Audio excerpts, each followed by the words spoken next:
Welcome to The Terrible Take, a mini podcast telling Steelers Nation what's on our mind. I'm Alex Kozora. With free agency largely concluded and the draft now behind us, we can take a step back and evaluate what the Steelers did and nearly as importantly, the moves to the rest of the division made.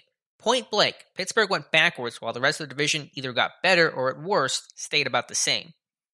Cleveland is the big winner here. There's zero question they took steps forward on an already well-built foundation. They signed Jadeveon Clowney to play opposite Myles Garrett and improved their secondary, a big problem area in 2020, with the addition of safety John Johnson. They didn't lose many players in free agency. Their biggest loss was their release of D-tackle Sheldon Richardson and had a strong draft with cornerback Greg Newsome and linebacker Jeremiah Owusu-Koramoah.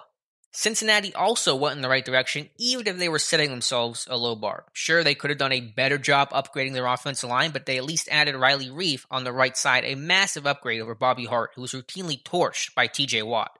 Their defense got better with the additions of Trey Hendrickson, Larry Ogunjobi, and Mike Hilton, siphoning off AFC North free agents for themselves, and their draft was highlighted by electric wide receiver Jamar Chase. Baltimore probably got either a little better or stayed roughly the same. They and the Steelers suffered the biggest losses, Baltimore losing pass rusher Matthew Judon to New England and having to trade away Orlando Brown Jr. to Kansas City. But across free agency and the draft, they boosted an ugly-looking receiver group with Sammy Watkins, Rashad Bateman, and Tylan Wallace. Guard Kevin Zeitler is also an upgrade for a line searching for Marshall Yanda's replacement. So how about Pittsburgh?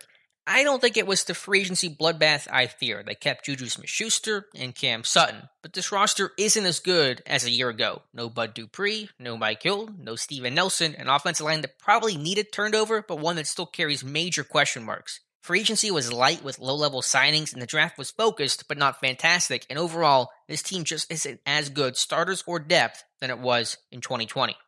And I know, this is all offseason paper champion stuff. If that's really what mattered, the Browns would have a couple of Lombardies by now. Pittsburgh is still in the mix to win the AFC North along with the Ravens and Browns. You can make a case for all three of those teams, and they'll battle it out during the divisional contests. But it's hard to argue the Steelers came out on the other side looking as good as the clubs they're in direct competition with. For me, that's an uneasy feeling heading into the summer. Be sure to follow us at SteelersDepot.com and check out episodes of The Terrible Take every weekday at 5 p.m. Eastern Time. And check out The Terrible Podcast with myself and Dave Bryan every Tuesday and Friday.